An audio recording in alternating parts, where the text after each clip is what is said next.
xafiiska urur siyaasadeedka wadani ee magaalada Burco ayaa lagu qabtay xaflad lagu taageerayay musharax iska sharixi doona urur siyaasadeedka wadani musharaxan oo ka soo jeeda beesha Gabooyo oo magaciisa la yiraahdo Axmed Xuseen Cabdilaahi Axmed Dawaco ayaa ahaa musharaxa maanta halkan ka helay taageerada beeshiisa afarta ah ee laga tirada badan yahay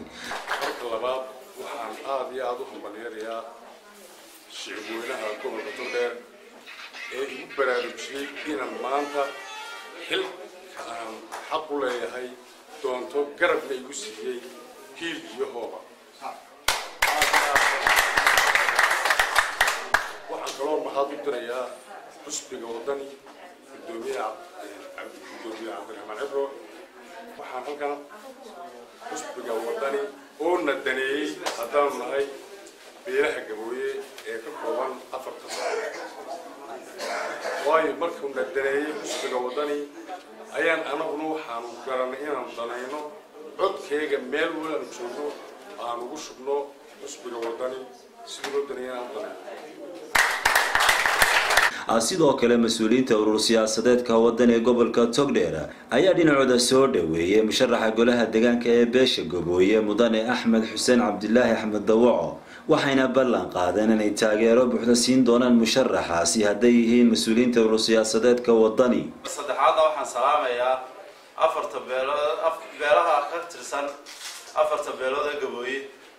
ee maanta goobjooga ah madashan fadhiya ee u midaysan ee sharaxaya ee aan hore uga wada shaqeynay musharaxa beesha Axmed Xuseen Cabdilaahi runtii anagu ururahaan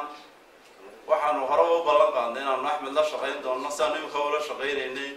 ee markasta hawl leeyahay amba arrin u leeyahay amba hawl leeyahay lagu jiro aan si daacad ah uga shaqeyno iminkana waxaanu ku celinaynaa mar labaad ballan qaadayna ururahaan inaanu la shaqeyn doono نفيا مع البنا لقرب تاجنان دونه مشرحينا aad iyo aad ayaan ugu mahadnaqay marka hore cindii soo qaban qaabisay ama beesh soo qaban qaabisay kulan karaan isugu nimay ku taageerayo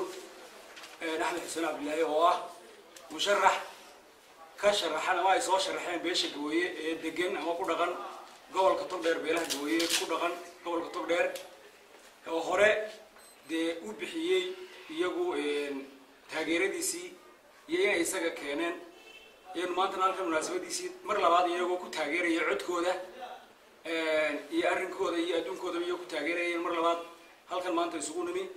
annaguna haddaan nahay urur siyaasadeedka maamulka urur siyaasadeedka wadani heer gobol iyo heer qaranba sidaan hore ugu ballan qaadnay annaguna waanu taageersanahay musharaxaasi wixii taageero ah hiil iyo hooba iyaguna halkaa waxaa ka hadlay qaar ka mid ah odayaasha beesha Gabooye gobolka Togdheer sheegeen inuu yahay Axmed Xuseen Cabdilaahi Axmed Dawaco musharaxa matali doona afarta beelood ay ka kooban tahay beeshaasi sidoo kale waxay ballan qaadeen inay taageeri doonaan musharaxooda hadaladoodiina waxa taageeradaas marka hore hadaan beelaha nahay Axmed Xuseen annaga soo dooranay annaga soo sharaxnay annagoo ka midaysan isku aragtina ka qaadanay inuu ahaado xildhibaanka insha Allah taala hadii xisbigu guuleysto looga qaybgeli doona golaha deegaanka shirkan jiraayadana maanta qabanay waxa weeye taageero aan u muujinayno xildhibaan Axmed Ismaaciil Cabdilaahi oo la yimid